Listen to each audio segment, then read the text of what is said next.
એ નેક ટેક ધર્મની જ્યાં પાણે પાણે વાત આ તો સંત સુરાની પ્રજાવતી અરે રે આવી અમારી સોરઠની અમીરાત કે સૌરાષ્ટ્રની ભાતીગળ ભોમકામાં કંઈક સંત સુરા ભક્તો થયા છે.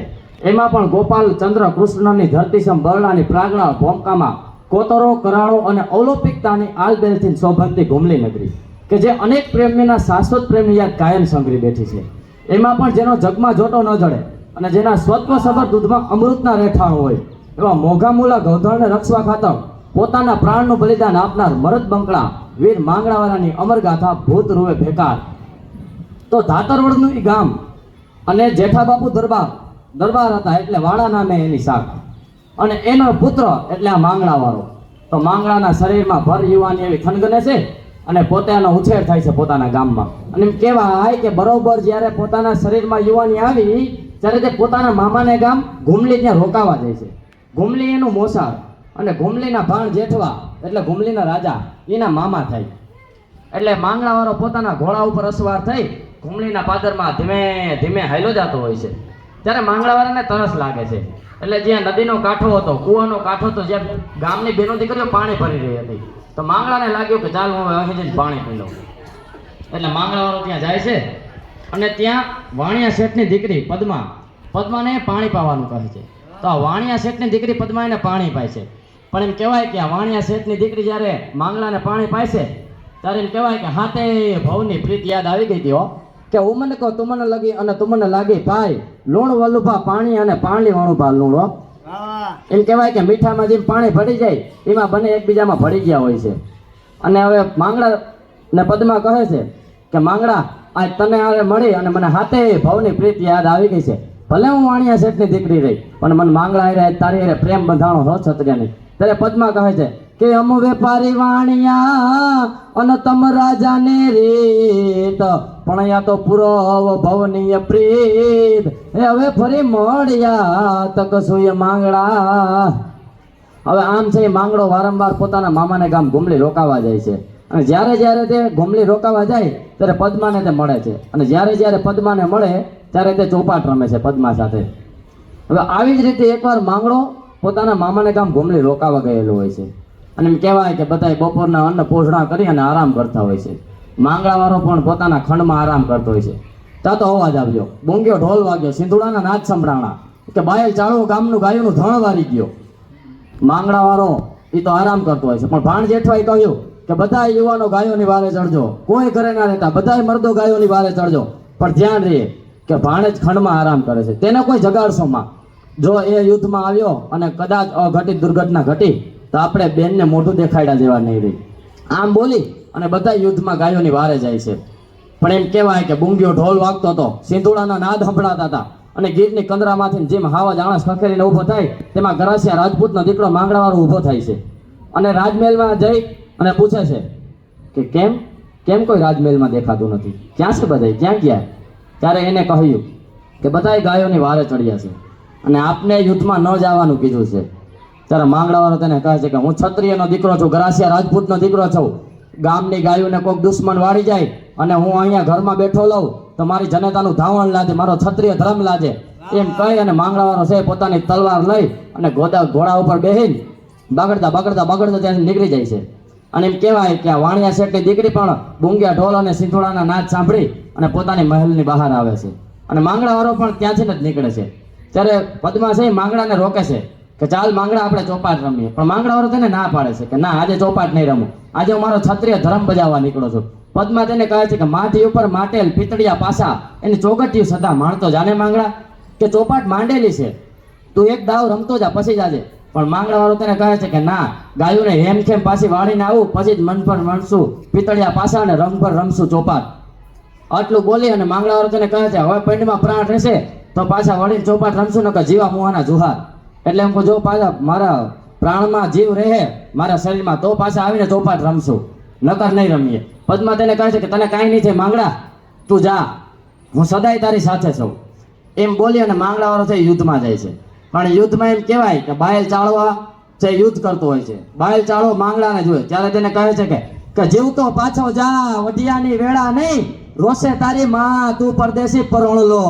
તે કહે છે કે તું જીવતો પાછો વયો જા, તું નકામો કામ આવી જાય હું તને કાપી નાખીશ. તો તારા મામા તારી જનેતાને જવાબ નહીં દઈ શકે. અને આમે મારે વેર તારા મામા હારે છે, તારી હારે વેર નથી મારે, તું વયો જા. પણ માંગડાવાળો તો એમ કહેવાય કે રાજપૂતનો દીકરો હતો, બાયલ ચાળવાના કહેવાથી પાછો વળતો નથી. અને બાયલ ચાળવાની બરછી બરક બરક બરક હાલતી હોય છે, અને બીજી બાજુ માંગડાવાળાની તલવાર પણ બરક બરક બરક હાલવા માંડી હોય છે. માંગડાવાળો છે આમ ધીમે ધીમે બધાય દુશ્મનોનો વધ કરે છે, બધાયનો નાશ કરે છે. તેથી બાયલ ચાળવાને એમ થયું કે જો આમ ના માલતું રહેશે તો હમણાં માંગડો મને પણ મારી નાખશે. એટલે એને પોતાની કાયરતા દર્શાવી અને માંગડાવાળાની પીઠ પાછળ બરછીથી ઘા કર્યો. અને આ બરછીની કરજ છે માંગડાવાળાના હાડકામાં ભાંગી ગઈ. અને માંગડાવાળો કાયમને માટે ત્યાં જ પહોંચી ગયો. ત્યાં તો રણ મેદાનમાં હાહાકાર મચી ગયો કે માંગડો મરાણો, માંગડો મરાણો. એટલે ભાણ જેઠવા તરત ત્યાં દોડીને આવ્યા કે ભાણે તને ના પાડી ત્યાં આવવાની. ત્યારે માંગડાવાળો તેને કહે છે કે મામા મેં મારો ક્ષત્રિય ધર્મ બજાવ્યો છે, આની વાહે રોવાનું નહીં, આના તો વાહકાર હોવા જોઈએ. મેં મારું જનેતાનું દૂધ ઉજાગર કરી બતાવ્યું છે મામા. અને તે કહે છે કે મામા આપણા ગામની નગર શેઠની દીકરી પદ્માએ મને ભવની પ્રીતની બંધાણી છે, એ મારી વાત જોતી હશે, એને મારા જાજા કહીને જુહાર કહેજો.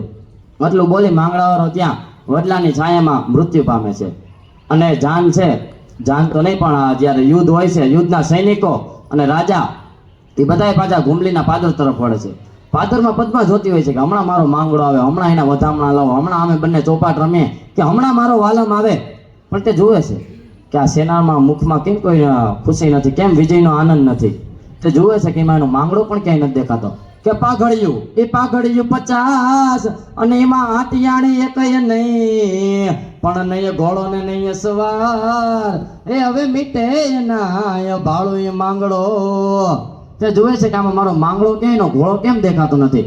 કે એ ઘોડો આવે ઘૂમતો અને માથે ઈ સોનેરી સાજ, પણ અહીંયા તો એકલડો એ સવાર, એ હવે મીટે ના ભાળો એ માંગડો.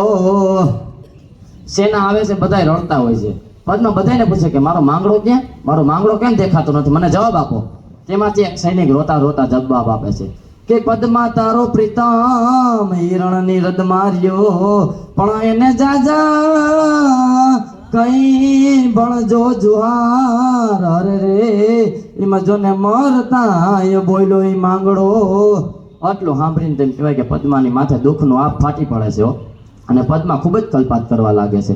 એમ કહેવાય કે પથ્થરને પણ પીગળવું પડે, પદ્મા એવડો કલ્પાત કરે છે. હવે આમ ધીમે ધીમે દિવસો પસાર થવા લાગે છે.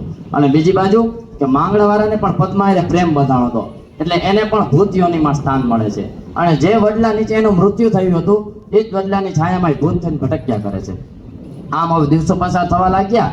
અને એક દિવસ બન્યું એવું કે આ વડલા પાસેથી જાન પસાર થઈ હતી. અને પહેલાના જમાનામાં તો બારવટિયાનો ત્રાસ હતો, એટલે જાનના રક્ષક તરીકે એક ક્ષત્રિયની જરૂર પડે. એટલા માટે આ જાનના રક્ષક તરીકે અરસીવાળા બાપુ એટલે કે માંગડાવાળાના કાકા એ હતા. અને જાન એવું મૂકે બન્યું કે આ જાન છે વડલા નીચે જ આરામ કરવા રોકાણી. અને અરસીવાળા છે જાનને આરામ કરવાનું કહી ત્યાં, અને પોતે વડલા નીચે આરામ કરવા જાય છે. જ્યાં વડલા નીચે માંગડો મર્યો હતો ત્યાં પોતાની તલવાર અને પાઘડી નીચે મૂકી જેવી આંખો બંધ કરે ત્યાં તો માથે લોહીના ટીપા પડ્યા. અને માથે અવાજ આવ્યો કે સૌ રૂવે સંસાર એની પાપડી એ પાણી જરે, પણ અહીંયા તો ભૂત રૂવે બેકાર. અરે રે એની જોને લોચની એ લોહી જરે. આટલું બોલે અરસીવાળા તરત ઉભા થઈ ગયા. કોણ છે તું, જવાબ દે. ફરીથી માથે અવાજ આવ્યો વડલામાંથી કે હું બેટો એને તું બાપ, અને અરસિકા ઓળખ નહીં, પણ અહીંયા તો પૂરો ભવના એ પાપ, એમ નહીં આ ભવ આવી નીડા. માંગડાવાળો પ્રગટ થાય અને અરસીવાળાને કહે છે કાકા મને ના ઓળખ્યો, હું તમારા મોટા ભાઈ જેઠાવાળાનો દીકરો માંગડાવાળો. આટલું સાંભળતો તેમ કહેવાય કે અરસીવાળા રડવા માંડે છે. અને માંગડાવાળાને પૂછે છે કે દીકરા એવા તે ક્યાં અસત સર્જાણા કે તારે ભૂત સર્જાવું પડ્યું. ત્યારે માંગડાવાળો તેને સંપૂર્ણ આ યુદ્ધની ઘટના કહે છે. અને અરસીવાળાને કહે છે કે જે જાનના તમે રક્ષક છો એ જાન મારી પદ્માને પરણવા જઈ રહી છે, અને આ જાનનો વરરાજો કદરૂપો છે, આ જાનનો મને વરરાજો બનાવી દે. પણ અરસીવાળા છે એ માનતા નથી. એને કહે છે કે હું જો આ વાણિયાને ભૂત પ્રેતની વાત કરીશ તો એને ગાતર કીડી જાય. પણ માંગડાવાળો તેને કહે છે કાકા તમે જરાય ઉપાધિ કરો માં, હું મારી માયાજાળથી હંધોઈ કરી, તમારા અને પદ્મા સિવાયના મૂળ વરરાજો જ દેખાશે. આટલું સાંભળતા અરસીવાળા છે જા માંગડાને પરણવા માટે રાજી થઈ જાય છે, પરણાવવા માટે પદ્મા હારે. અને માંગડાવાળાને જઈને જાનમાં બેસાડે છે. હવે જાન છે એ પદ્માને પરણવા જઈ રહી હોય છે અને બીજી બાજુ પદ્મા ખૂબ જ દુઃખી હોય છે કે મારો માંગડો તો મરી ગયો, હવે મારે બીજા હારે પરણવું પડશે, મારો માંગડો તો મને મૂકીને ચાલ્યો ગયો. તે ખૂબ જ દુઃખી હતી કે હું બીજે પરણી જઈશ. પણ એ જ્યારે એની સખી સૈયરો એને માંડવે લઈ આવતી હતી ત્યારે તે પોતાના લાજના છેડામાં જુએ છે કે આજનો માંગડો એને પરણવા આવ્યો છે. ખૂબ જ ખુશી થઈ જાય છે, ખૂબ જ આનંદમાં આવી જાય છે અને આમ લગ્ન સંપન્ન થાય છે.